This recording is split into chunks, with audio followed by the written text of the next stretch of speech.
Galatians 2:19 through 21. For through the law I died to the law, so that I might live to God.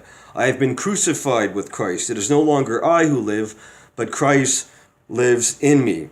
And the life which I now live in the flesh, I live by faith in the Son of God, who loved me and gave himself for me. I do not nullify the grace of God, for if righteousness comes through the law, then Christ died needlessly.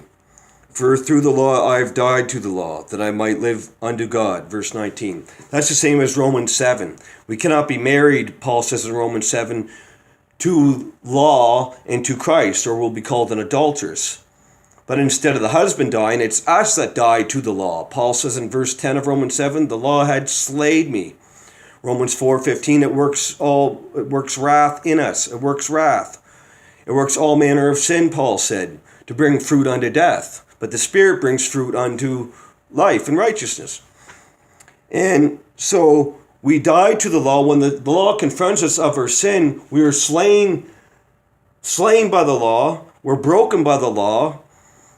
And if that brokenness comes, if we die to the law, we live unto God because we have been regenerated. We've been seated in heavenly places and we've been justified and adopted as children of God in the covenant family of God. It's beautiful. So once we've died to the law and recognize our plight in sin and the awesome holiness of God, then once we've died, would it slayed us? It convicted us. It totally revolutionized our thinking. That's part of repentance, and we hold out the empty hand of faith. I have been crucified with Christ. I was there at Calvary. It is no longer I who live, but Christ lives in me. In the life which I now live in the flesh, I live by faith in the Son of God, who loved me and gave himself up for me. This is the mystical union, or most call it the union with Christ, or as Lutherans call it, the mystical union of Christ. And Luther, in his commentary on Galatians, made it very beautiful. He called it like a wedding band, like a wedding arrangement here. He pretty much said all that's Christ, all his beauty and righteousness becomes mine, and all my filth and ugliness and sin becomes Christ. Double imputation, 2 Corinthians 5:21, and Romans 4:1 through 8. And so Christ's righteousness is imputed to me, reckoned to my account, credited to my account externally, no change within me. I'm accepted externally as righteous. That's credited to my account, and my sins are credited to Christ's account.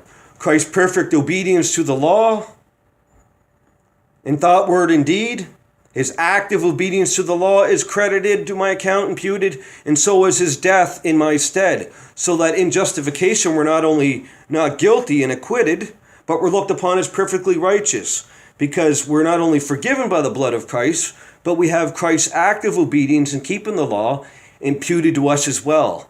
So we're not only innocent, we need not only innocence before God, we need perfect obedience to the law. That's where Christ's active obedience comes in. And so this is union with Christ. And we are united to Christ also by baptism, Romans 6. But does Paul spend much time in Galatians on baptism? Galatians 3:27, he says we have put on Christ in baptism. Romans 6, he says we're united to Christ. So yes, we are united to Christ in faith and baptism. But for Paul, that's not the gospel. David L. Pease. Because for Paul, he mentions baptism once, as far as I can see, in Romans 1 through 8, and once in the book of Galatians, when he's presenting and defending the gospel. So you need to get your hermeneutics straight, your methodology straight. There's no 7 steps in keeping our salvation. We're looked upon as perfectly righteous, Romans 5:1 through 11. Perfect, active, indicative. As long as we're united to Christ by faith, we're looked upon as perfectly righteous. We're justified in sinners. I know how you love that, David, but we're justified in sinners. That's the truth of the matter. So at the end of the day, David L. Pease and his false gospel fails. It comes into Galatians 1, 6 through 9 as an accursed gospel, which is actually not another. It's just no gospel at all. Then Paul, how does he defend it, David? The accursed gospel. How does he defend his gospel that he received, not from man? In chapter 2, 11, verse 5 through 4. It's all justification and imputation. That's the heart of the gospel for Paul. Sorry this is in 4 parts, but this kept cutting out on me for some reason. Okay, hopefully someone will benefit to some gospel truth instead of some Church of Christ cult. 7 steps in maintaining your salvation. No better than Adventism.